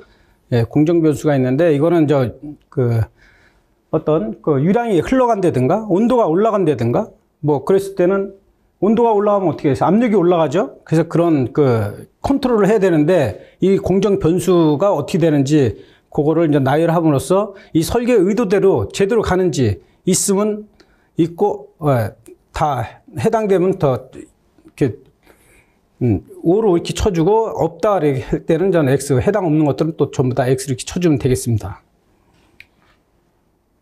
그래서 이제 그 X를 친 건 다 빼버리고, 행렬표에다가, 아까 A 주입 배관, 검토 구간 1-2죠. 이거는 이제 검토 구간이 이제 상당히 많겠죠. 그러다 보니까 총 해다 보면 6단계로 나눠져 있고 8구간이니까 토탈 48면을 작성해야 된다는 그런 결론이 나옵니다. 그래서 공정 변수가 유량, 압력, 온도, 예, 이런 거에 대해서 증가하고 그러면 어떤 요인인지, 감소가 되면 어떤 요인인지, 뭐 유량은 없다. 뭐 이렇게 아까 공정 현황표에 다 나와 있는 것들을 해당 없는 건 다 빼버리고, 예, 그 해당되는 것만 이제 기록을 합니다. 그리고 이쪽에도 보면 A에서 B 주입 배관으로 들어갔는데 해당 없으니까 전부 빼고 요것만 지금 하나 나와 있습니다. 예, 그렇게 해서 위험성 평가 결과를 이제 기록지는데 아까 이탈됐을 때 유량이 증가한다. 왜 증가하냐? 원인은 밸브 1이 개방됐기 때문에 완전히 개방됐다. 근데 위험사항은 없다. 그러니까 현재 안전조치는 해당이 없겠죠. 근데 이제 유량 감소로 인해 가지고 V1 밸브가 중간에 잠기니까 중간에 좀 잠기다 보니까 주입시간이 좀 과다하게 들어간 거죠. 그래도 현재 여기는 전 안전조치가 없어요. 그러면 어떻게 되겠어요? 예, 여기는 전 운전 표준에 기술하고 교육하고 아니면은 뭐 얼마나 다쳤는지 유량을 더 체크하고 자동 밸브 같은 거라면은 자기가 컨트롤 되면서 더 끌어줄 수 있도록 이쪽에 이제 그런 내용들을 적으면 되겠죠, 이제. 그리고 유량이 없음. 근데 V1 밸브가 완전히 잠겼다. 그러면 원료가 투입 중단되잖아요. 그럼에도 불구하고, 뭐, 레벨 게이지라든가, 뭐, 여러 가지 그런 것들이 없다 보니까, 현재 안전조치는 없는 거예요. 그럼 사고 위험이 있으니까, 현재 위험 등급은 2등급으로 평가가 나는 겁니다. 그리고 이쪽도 역시 검토관 이렇게 해서, 비정상 유체가 V2 밸브가 열림으로써, 뱃셀로 들어가다 보니까 이상 반응이 일어나가지고, 아까 납차 디스크라든가 이런 것들이 이제 터져가지고서, 대기적으로 방출되게 돼 있어요. 그러다 보니까 이제 이쪽에는, 스크라바로 뽑는다. 보내가지고 안전하게 정지한 다음에 대기중으로 이제 뽑도록 이렇게 되겠죠. 근데 현재 이제 안전조치는 파열판, 아까 납처 디스크 그게 있는데 위험 등급 3등급으로 돼 있고, 개선 권고사항은 운전 표준에 이런 것들이 밸브가 열리지 않도록 뭐 이렇게 안전 조치를 하는 그런 상황이 되겠죠. 이거는 여기서 한 사례로만 이렇게 들었는데, 그거는 평가를 해가지고 거기에 맞는 안전장치, 레벨 게이지라든가 센서라든가 뭐 추가로 뭐 납처 디스크라든가 여러 가지 뭐 안전조치 하는 거는 많이 있을 겁니다. 그거는 같이 안전관리자 혼자 하는 게 아니라 공정안전자, 오퍼레이터, 안전관리자, 그리고 공무부서, 뭐 그런 전문가들이 모여가지고 같이 해야지 많은 위험들을 도출할 수가 있는 거죠. 근데 서로 협조 안 하고 안전이니까 안전만 해 이래보면 혼자 할 수가 없습니다, 이거는. 그래서 그런 분위기를 갖다가 어떻게 평소에 뭐 유대관계라든가 아니면 우리 보고체계라든가 그런 걸 잘 활용해가지고 모두가 참여해서 이 안전 위험성 평가를 실효성 있게 할 수 있도록 그렇게 하는 게 좀 중요하다고 볼 수가 있겠습니다. 네. 그리고 이제 그 화재 폭발 위험 고위험 작업 전문성 강화 이렇게 되는데 화학 공장은 그 장치 공장 같은 데 보면은 어떤 거는 가동을 시키고 어떤 거는 셧다운을 시키고 이렇게 할 수가 없습니다. 그러다 보니까 몇 년에 한 번, 4년에 한 번씩 대정비 기간 이런 것도 좀 그 기간이 있습니다. 그래서 이때는 그 수천 명의 근로자들이 들어와서 동시에 화학설비 개호수 작업에 투입되지만은 이런 것도 이제 교육이 안 돼 있다라고 이렇게 그 지금 체킹이 된 거죠. 그래서 좀 이런 작업자들한테 전문성을 좀 강화시키자라는 차원에서 말씀을 드렸는데, 요게 이제 취업 제한 대상 작업에 추가한다 이거예요. 그래서 이제 그 교육을 이수토록 하고, 그 중에서 지금 보면 용단이라든가 용접, 가열 작업 하는 자들은 기술 자격 보유자 외에는 못하게끔 하고, 그리고 해당 교육에 8시간 이상 수료자를 포함해가지고 이제 그런 사람들만 하기로 돼 있는데, 요번에 또 다시 신규로 그 노동부에서는 화학설비 개보수 작업이라든가 그 화재 위험 작업이라든가 화재 감시 작업을 취업 제한 그 작업에 추가해가지고 지정 교육기관에서 16시간 뭐 보수 교육도 2년마다 한 번씩 8시간 이렇게 그 이수한 사람들이 그 작업을 할 수 있도록, 그러면서 이제 휴먼레이라든가 여러 가지 그런 걸로 인한 그 사고를 예방하겠다, 예방시켰다, 이제 한 그런 쪽으로 볼 수가 있겠습니다. 여기 보면은 여기도 여수의 어떤 회사의 원료 저장 사이로에 폭발 사고가 발생이 돼가지고 6명이 사망하고 11명이 중경상을 입은 2013년도 3월 15일자 사고가 있습니다. 자세히 보면은 이게 높이가 30m예요. 상당히 크죠. 석유화학 공장은 이게 설비가 대규모 설비들이 많이 있습니다. 지름도 5m. 그래서 이쪽에 폴리에틸렌 원료 저장 탑이 3개씩 두 줄로, 이 3개씩 두 줄로 이렇게 있고, 요 작업자들이 요 사이사이 이렇게 들어가서 이제 작업을 하고 있었습니다. 그리고 이제 이 중간에 약 8m 높이에서 작업자들이 모여서 그 출입구를 뚫어놓은 상태에서 철판 용접, 여기 이제 이 안에 들어갈 수 있는 그걸 만들기 위해서 여기 보수 작업을 했던 모양이에요. 그런데 이 고밀도 폴리에스틸렌 요거는 분진 폭발이 가능한 원료입니다. 그렇기 때문에 그 화기라든가 그런 것들이 절대 들어가서는 안 돼요. 그리고 이걸 하게 되면은 전부 청소를 다 해가지고 화기 작업 하기 전에 그 분진 그런 것들 전부 다 씻어내고서 해야 되는데, 그런 것들이 안 되고 하다 보니까 불씨가 들어갔거나 아니면은 들어가서 거기에 불이 붙어가지고 이제 그 안에 있는 여러 가지 분체 원료들이 순식간에 연소되다 보니까 폭발로 이어져가지고 이렇게 심각한 사고로 그 사고가 발생되는 그런 거죠. 이렇게 보면은 이것도 역시 여기는 작업자들이 이 안에 있는 그런 것들을 좀 더 충분히 이해하고 그런 것, 그 안전 조치가 되는지 확인한 다음에 이런 불을 대고 이래야 되는데, 그런 것들이 안 됐고, 여기 있는 그 회사의 관리 감독자들도 역시, 여기는 작업자들은 모일 수도 있잖아요. 그럼 뭐 자기 안에 우리 회사 안에 그 위험 요인들은 그쪽 관리 감독자 잘 알고 있을 테니까 그 엔지니어들이 그 가이드를 잘 해줘야 되겠죠. 그래서 이런 것들도 안 되면은 안 된 상태에서 일을 시키고 이렇게 하다 보니까 지금 협력업체, 하청업체가 사고 나면은 이걸 관리해야 될 의무가 있는 그 원청업체까지 책임을 묻는다라고 지금 거기까지 와 있는 겁니다. 그래서 지금 그런 게 있었고, 그 공정안전보고서 작성 단계부터 사후 단계까지 현장 작동성이 확보되지 않으면서 이를 개선할 수 있도록 개편을 하겠다. 그리고 현행 PSM 제도를 단순 인허가 이런 제도로 인식해가지고 실효성이 없게끔 어떤 현장의 안전에 어떤 기여가 이게 안 되도록 하는데, 이게 지금 심사, 확인 완료 후 이행을 좀 덜 하는 거예요. 그 약간 뭐 대충 한다든가 뭐 이렇게 해서. 그래서 이런 PDCA, 요거는 뭐 오사스라든가 그런 쪽에 그 프로세스나 거의 비슷한, 같은데요. 이제 그 계획을 수립하고 이행하고 확인하고 개선하고, 체크해서 이제 개선하고 또 다시 이제 이런 것들이 이제 모니터링 되고 하는 그런, 시스템이 될수록 할 수 있도록 반복하는 선순환 시스템을 구축하겠다라는 그런 내용들이 있고요. 그래서, 지금 PSM 12대 요소, 이게 가장 중요하죠. 예? 이렇게 아까 1번부터 비상조치까지 12대 요소가 있는데, 예, 지금 그 일본의 이제 공정안전 자료입니다. 근데 이게 공정안전 자료 도면이 상당히 많은데 최신본으로 안 갖고 있어요. 그러다 보니까 도면이 최신본이 아니니까 아까 위험성 평가하더라도 뭐 어느 날 그 펌프를 새로 설치하고 도면을 업데이트 안 하다 보니까 그 펌프에 대한 위험성 평가를 할 수 없는 거잖아요.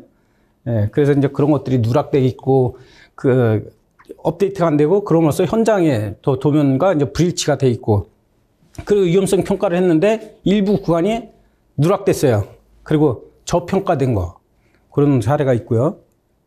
아까 안전운전 절차서도 그 어떤 그 JSA를 이런 걸 통해서 했다라면은 디테일하게 되는데 감으로 이렇게 하다 보니까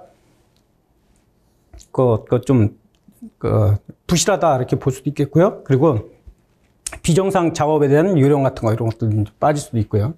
그리고 설비 점검, 설비를 갖다가 위험 설비 같은 거는 A, B, C 이런 식으로 이제 등급을 나눕니다. 그래서 A 설비는 그 위험 설비 때문에 뭐 점검을 월일에 이렇게 한다든가, 아니면 또 뭐 더 땡겨서 주일에 한다든가, B, C라는 설비는 그만큼 덜 위험하기 때문에 뭐 분기 한 번 한다든가, 이런 그 유지 계획을 작성을 하고 이렇게 하는데, 이 안전밸브 작동 테스트 같은 것들이 좀 안 된 그런 게 있고요.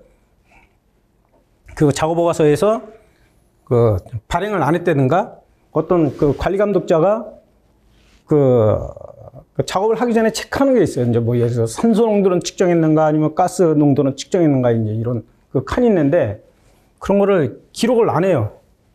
기록을 안 했던 거는 하지 않은 거죠, 이제. 그리고 협력업체가 있다라면은 그 협력업체 어떤 우리 이틀에 한 번씩 점검하게 돼 있죠. 그런 것들 제대로 하는지, 뭐 그런 것들, 아니면 그 회의체를 운영하는가, 뭐 이런 것들.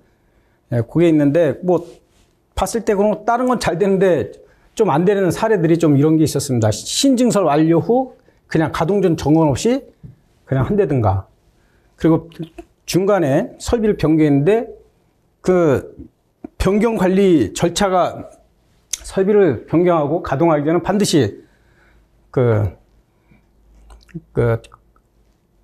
뭐 가동 전 점검을 한다든가, 뭐 그런 절차들인데 이런 걸 좀 미준수하고, 이거는 이제 그 작업 안전 표준 이런 것들을 수정 같은 것들을 좀 안 한 그런 사례들이 있고요. 그리고 이제 비상 조치 시나리오 같은 것들이 좀 형식적으로 된다든가, 훈련 같은 걸 안 하고 그냥 그 작성만 했는다든가, 완전히 그렇게 하면은 이거 서류 만드는 데만 힘들지, 열매가 없어요. 열심히 1년 농사 졌는데 수확을 못 합니다. 훈련을 안 한다 그러면. 그래서 그 사업장 스스로 실행 가능한 공정안전 보고서 작성 제출, 우리 대로 그 노동부에서는 좀 한다는 얘기고요. 그 PSM 구축과 이행법을 알려주는 방식으로 좀 더 심사의 질을 좀 높이겠다라는 게 안전관리의 그 방향으로 이렇게 보시면 되겠습니다. 그래서 사업장 공정안전관리 능력 향상해서 지금 운영 방법이라든가 그런 것들 모르는 상태에서 심사를 받아가지고 어떻게 하라면은 이행을 잘 못해요. 그러니까 이전 교육을 좀 확대하기로 했습니다. 그래서 옛날에 그전에는 공정안전보고서 작성자에 한정됐었는데, 이번에는 관리감독자, 공정안전 업무를 직접 수행하는 이 사람들을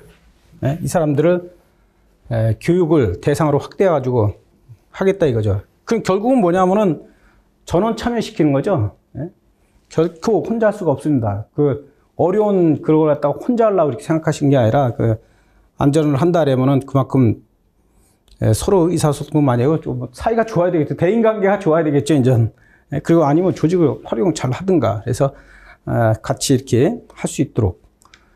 그래서 이런 것도 안전 쪽에서 그 해당자들을 다 선발해가지고 교육도 보내고, 안 되면은 뭐 초빙을 한다든가 그렇게 할 수도 있고요.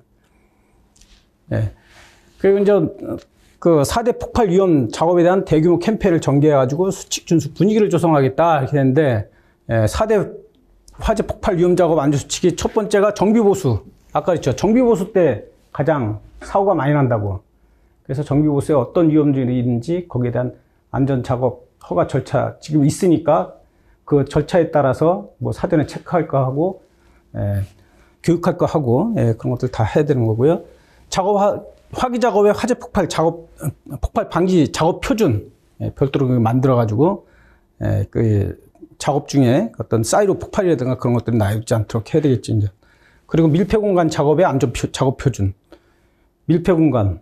이거 상당히 많습니다, 이것도. 그 탱크 속에 들어가서 어떤 뭐 작업을 하고, 지하에 들어가서 또 작업하고, 맨홀에 들어가서 작업하고, 그러다 보니까 이제 그런 것들을 분류해서, 하고, 시운전, 재가동 작업 시 가동전 안전 점검을 함으로써, 아까 앞에 나온 그 정비보수, 시운전, 이때 많이 발생되는 사고를 줄이겠다는 게 이제 노동부의 목표죠. 그래서 화학사고 발생 위험이 증가하는 정비, 보수, 재가동 작업 시에도 사전 안전조치 이행을 철저하게 하겠다. 이렇게 되는데, 그러니까 이것도 뭐 나온 내용이지만은, 그런 식으로 10년간 주요 화학 공장에서 발생한 화학사고 79건 보면은 사망이 64, 부상이 155명. 그래서 이제 그렇게 발생됐고, 그 중에 24건 중에서 이제 24건 있는데, 이게 사명이 이제 25명, 부상이 51명이 발생됐습니다. 그리고 이제 그 정비 보수 작업 이후 재가동 과정에서도 이제 발생된 게 이 정도 되고요.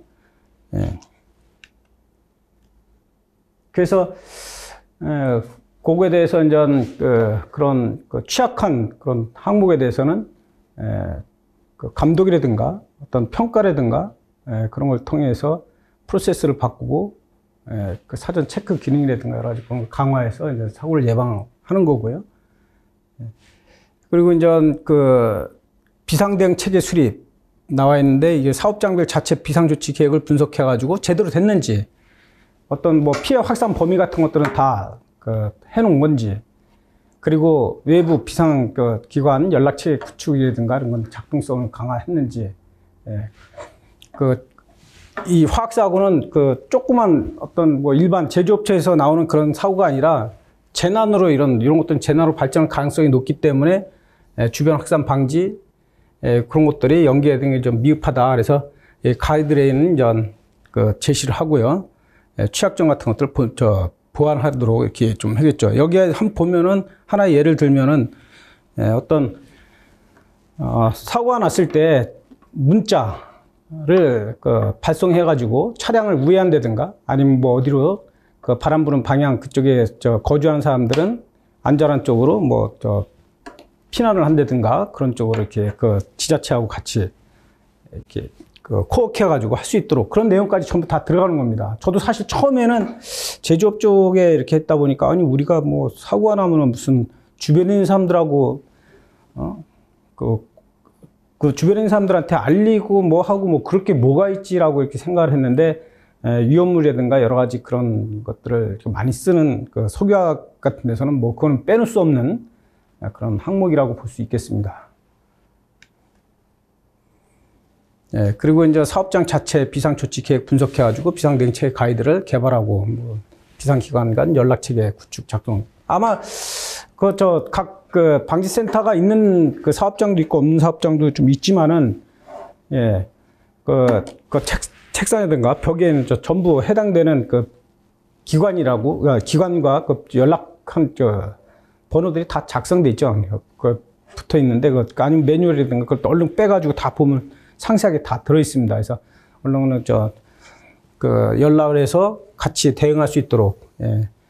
그러다 보면 이 언론 대응, 저희도 마찬가지 총무 같은 데서는 언론 대응을 합니다.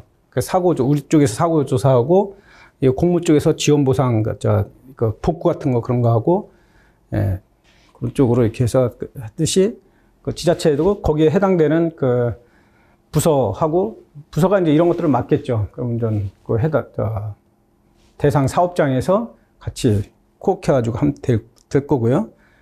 그래서 이제,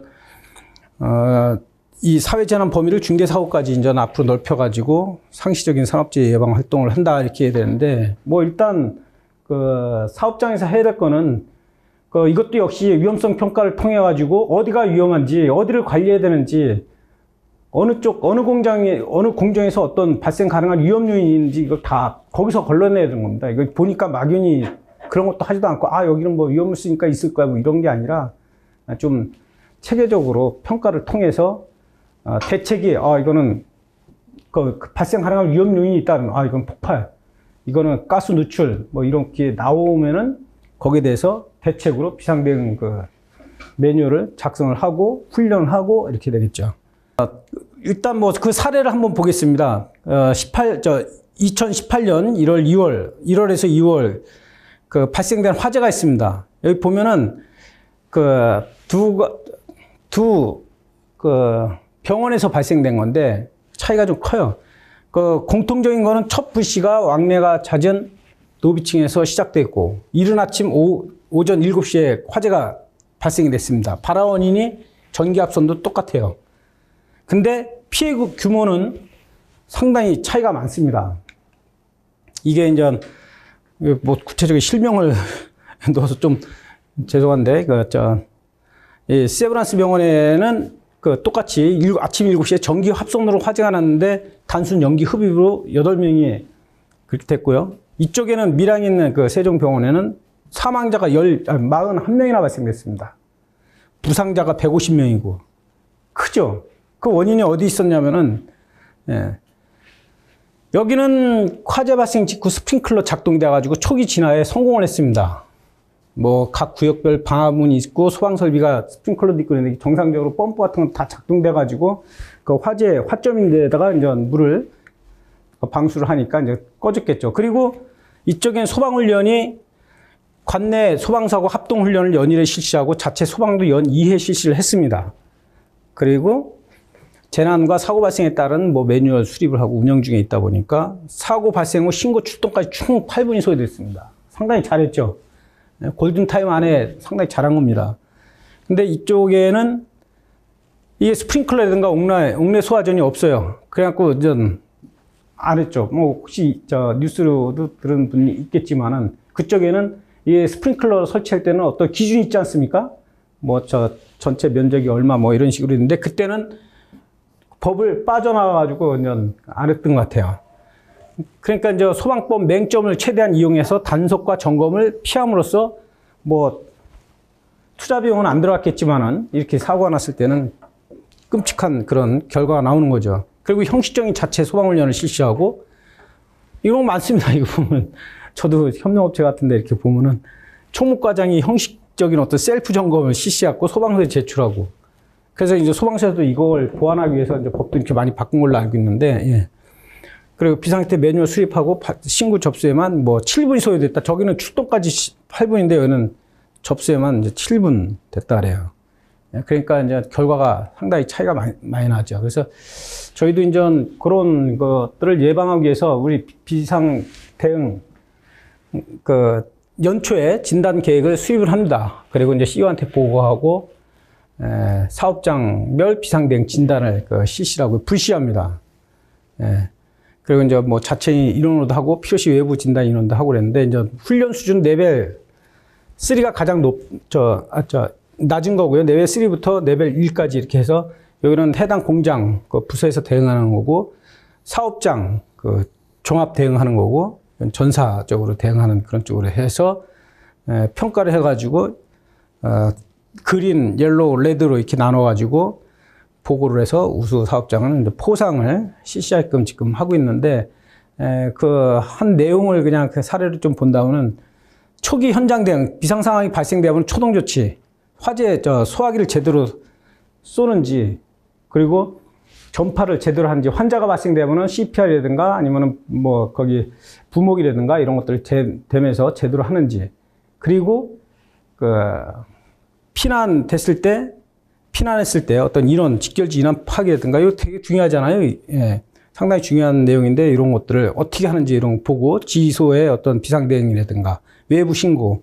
요새는 15분 이내에 하게끔 돼 있잖아요.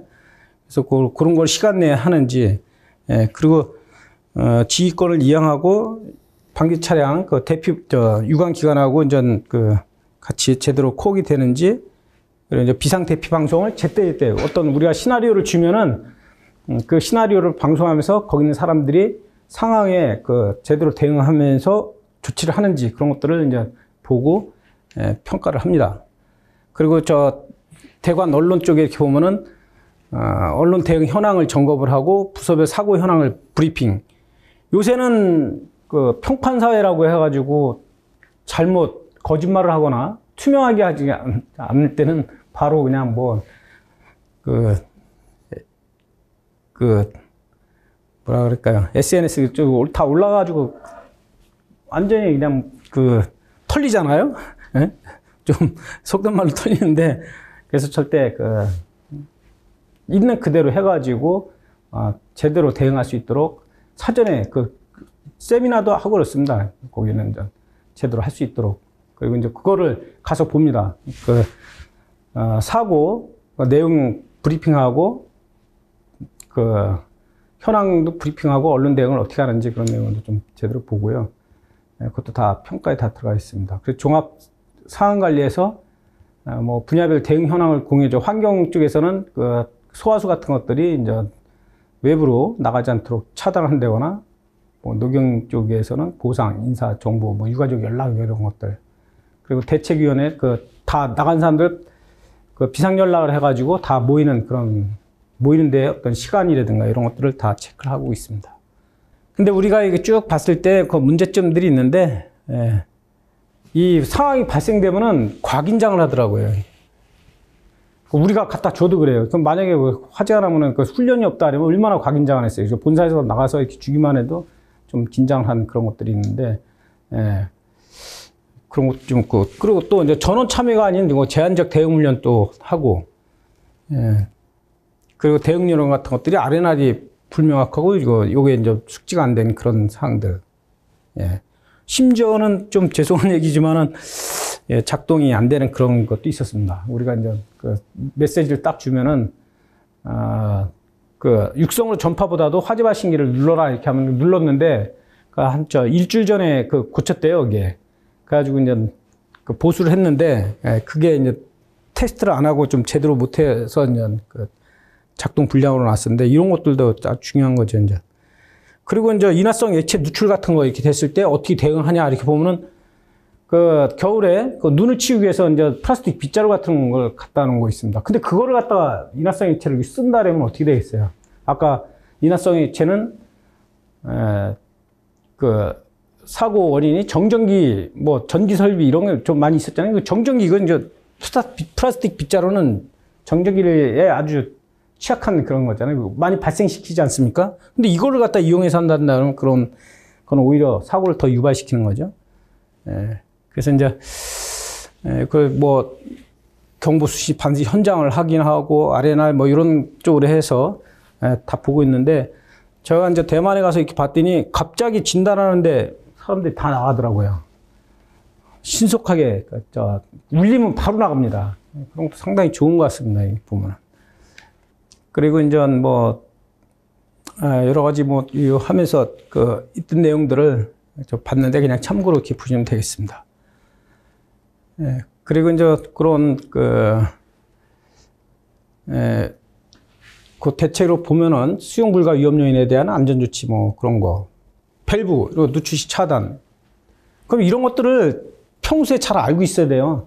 모르고 있었는데 화재가 나면 아는 것도 잊어버리는데 과긴장 돼가지고 아는 것도 잊어버리는데 평소에 체크한 데 따르면 이거 어떻게 할 수가 없죠. 그래서 훈련이 상당히 중요합니다.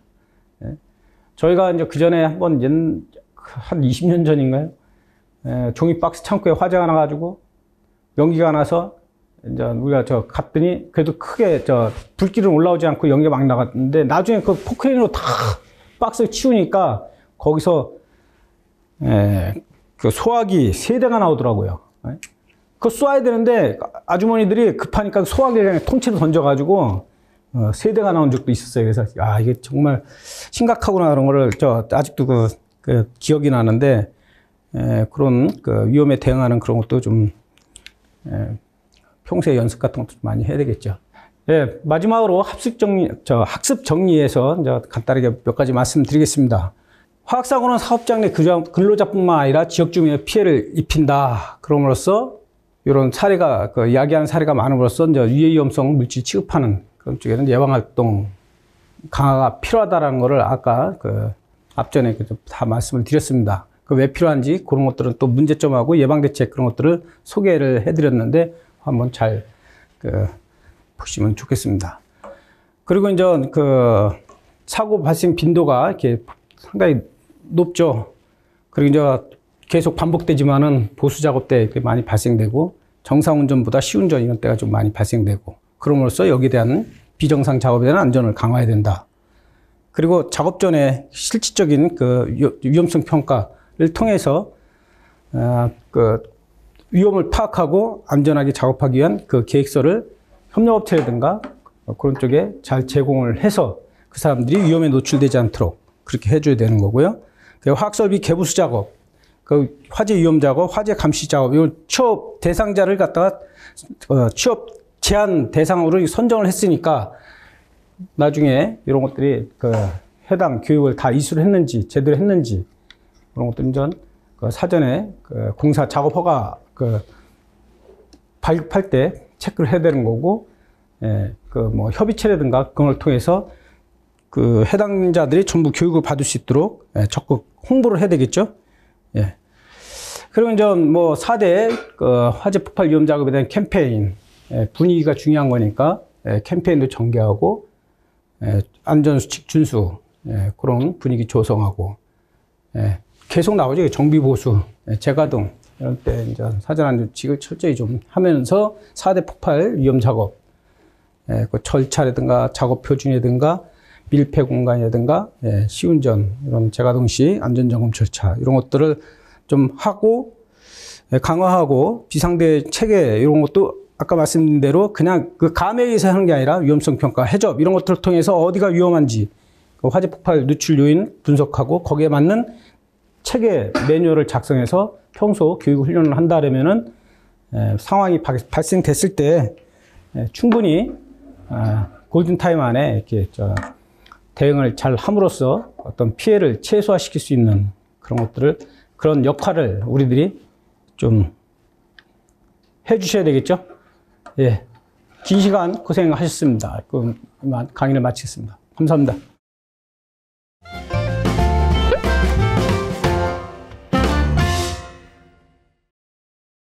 오늘 정말 현장감 있는 좋은 강의 너무 고맙습니다. 네, 고맙습니다. 내가 질문하고 싶은 거는, 협력업체가 들어오면, 아까 보니까 안전작업 허가서를 할 때 위험성 평가를 첨부한다고 하는 얘기를 했는데, 그거에 대해서 좀 구체적으로 좀 얘기를 좀 해줬으면 굉장히 도움이 될 것 같아요. 예, 어느 공사업체나 마찬가지로 자기네가 이제 공정별로 다 틀리지 않습니까? 근데 이제 기계 작업을 하는 공사업체다 이렇게 자기 분야에 맞는 뭐라 그럴까요?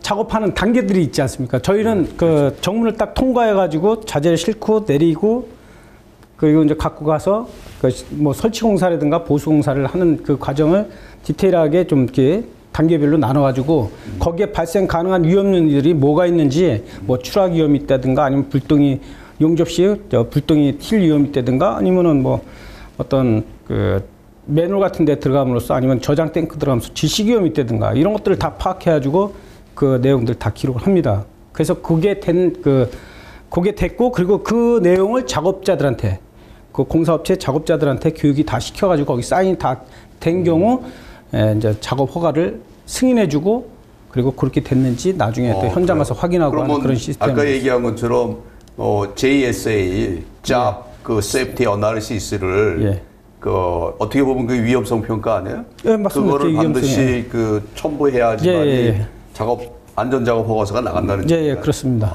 그래요. 그럼 뭐 굉장히 현실적으로 협력업체 관리가 단계별로 잘 이루어진다고 볼 수가 있는데. 그럼 또 하나는 이제 우리가 해잡이라고 하는 게 일반적으로 이제 초기에 디자인 단계에서 전문가들이 모여갖고 여러 가지 위험성을 찾는 정성적 위험성 평가 방법 아니에요? 네, 그렇습니다. 그런데 기존에 돌아가고 있는 설비에서 해잡을 한다는 게 내가 조금 좀 의아해서 그거 말고도 이제 다른 위험성 평가 기법이 있잖아요. 코샤 저희가 요새 뭐 네. 또 뭐 새로이 개발된 그런 방법도 있고 그런데 그런 방법 말고 해잡을 하는 이유는 뭐죠? 저희 회사는 이제 규정에 의해 가지고 그 금방 말씀하신 그런 프로세스는 그 설계 단계부터 한 것도 있고 그리고 이제 4년마다 한 번씩 하기로 회사 규정이 되어 있습니다. 왜냐하면은 4년마다. 그 중간 중간에 뭐 원재료가 바뀔 수도 있는 거고 그리고 그 설비를 개보수할 수도 있는 거고 그렇기 때문에 그걸 그때는 확인하지만은 전체적으로 그 자료를 도면 같은 거 업데이트 해가지고 한 번 더 4년마다 한 번씩 하기로 되어 있고요. JSA 같은 경우는 1년에 한 번씩 다시 이렇게 하기로 되어 있습니다. 예. 그래요. 아주 뭐 현장감 있는 그 위험성 평가가 현장에서 어떻게 적용되고 있고 또 어떤 문제점이 있는가를 아주 참 그 일목요연하게 얘기해줘서 아주 유익한 강의가 된 것 같습니다. 예, 고맙습니다. 예.